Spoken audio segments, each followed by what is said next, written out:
Mutual fund के बारे में हम कितना जानते हैं? सो मैं आई आस्क क्वेश्चन, क्या म्यूचुअल फंड में टैक्स लगता है? अगर आपका आंसर है नो, तो आप गलत हो, क्योंकि म्यूचुअल फंड में तो भारी भरकम टैक्स लगता है। और ऐसे ही कई बेसिक चीजें जो हमारे रिटर्न को इम्पैक्ट करती है, पर हम उनके बारे में नहीं जानते। तो आज हम बात करेंगे ऐसे ही 5 फैक्टर की जो म्यूचुअल फंड में मोस्ट इंपोर्टेंट है। इन 5 फैक्टर में 4th नंबर वाला फैक्टर टैक्स के बारे में है, जिसे समझना जरूरी है, नहीं तो आपको जेल भी हो सकती है।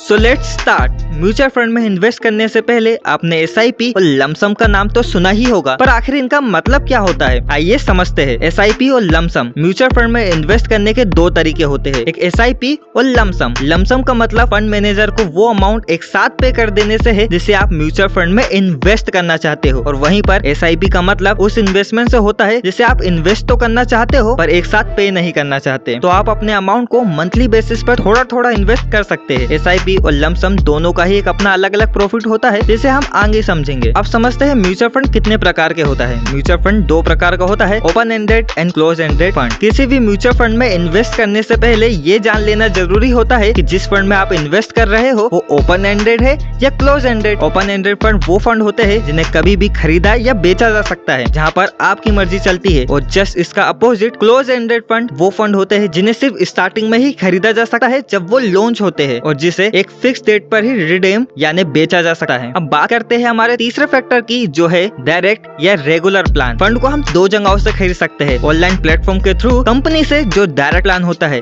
या डिस्ट्रीब्यूटर से जिसे हम रेगुलर प्लान कहते हैं, जिसमें डिस्ट्रीब्यूटर हमारे इन्वेस्टमेंट का 0.5% से लेकर 1.5% तक कमीशन चार्ज करता है। अगर मैं आपको सजेशन दूं तो आपको डायरेक्ट प्लान ही खरीदना चाहिए, जिससे आपका कॉस्ट कम हो जाता है और फ्रॉड होने के चांसेस भी कम हो जाते हैं, क्योंकि म्यूचुअल फंड प्लान आप डायरेक्ट कंपनी से खरीदे हो। पर ये ध्यान रखिए कि आप जिस प्लेटफॉर्म पर प्लान खरीद रहे हो वो ट्रस्टेड प्लेटफॉर्म या वेबसाइट हो। मेरी नेक्स्ट वीडियो में मैं आपको बताऊंगा कि म्यूचुअल फंड के प्लान किस वेबसाइट से खरीदना चाहिए और कौन सा प्लेटफॉर्म बेस्ट है, जिसे समझने के लिए आपको मुझे सब्सक्राइब करना होगा। तो चलिए म्यूचुअल फंड के टैक्स के बारे में बात करते हैं। म्यूचुअल फंड भी टैक्स के दायरे में आता है, पर ये डिपेंड करता है कि आपका म्यूचुअल फंड का प्रॉफिट कितना है। अगर आपका प्रॉफिट 10 लाख रुपए से ज्यादा है तो 2020 के अकॉर्डिंग आपका प्रॉफिट टैक्सेबल है। अब बात करते हैं हमारे आखिरी फैक्टर की, जो है नब क्या है। हमारे लिए ये जानना जरूरी है कि नब होता क्या है। नब का full form net asset value है। अब म्यूचुअल फंड में नेट एसेट वैल्यू होती क्या है? दरअसल म्यूचुअल फंड भी कुछ शेयर बाजार की जैसे ही होता है, जिसे हम एक एग्जाम्पल के जरिए समझेंगे। रमेश नाम का व्यक्ति जो म्यूचुअल फंड में इन्वेस्ट करना चाहता है, उसके पास 10,000 रुपए है, और वो उन पैसों को लमसम फॉर्म से एक फंड खरीद लेता है। फंड जो रमेश ने खरीदा है वो कुछ यूनिट्स में बटा हुआ होता है, जिसमें एक यूनिट की प्राइस 100 रुपए होती है, जो इस फंड का नब है। तो इस तरह से रमेश के पास म्यूचुअल फंड के 100 रुपए के 100 यूनिट्स हुए, जिसकी प्राइस 10,000 रुपए जो उसने इन्वेस्ट किए हैं होती है। अब आपको कमेंट करके मुझे ये बताना होगा कि मैं अपनी नेक्स्ट वीडियो किस टॉपिक पे बनाऊं, जिससे आपको हेल्प मिल सके इन इन्वेस्टमेंट फील्ड।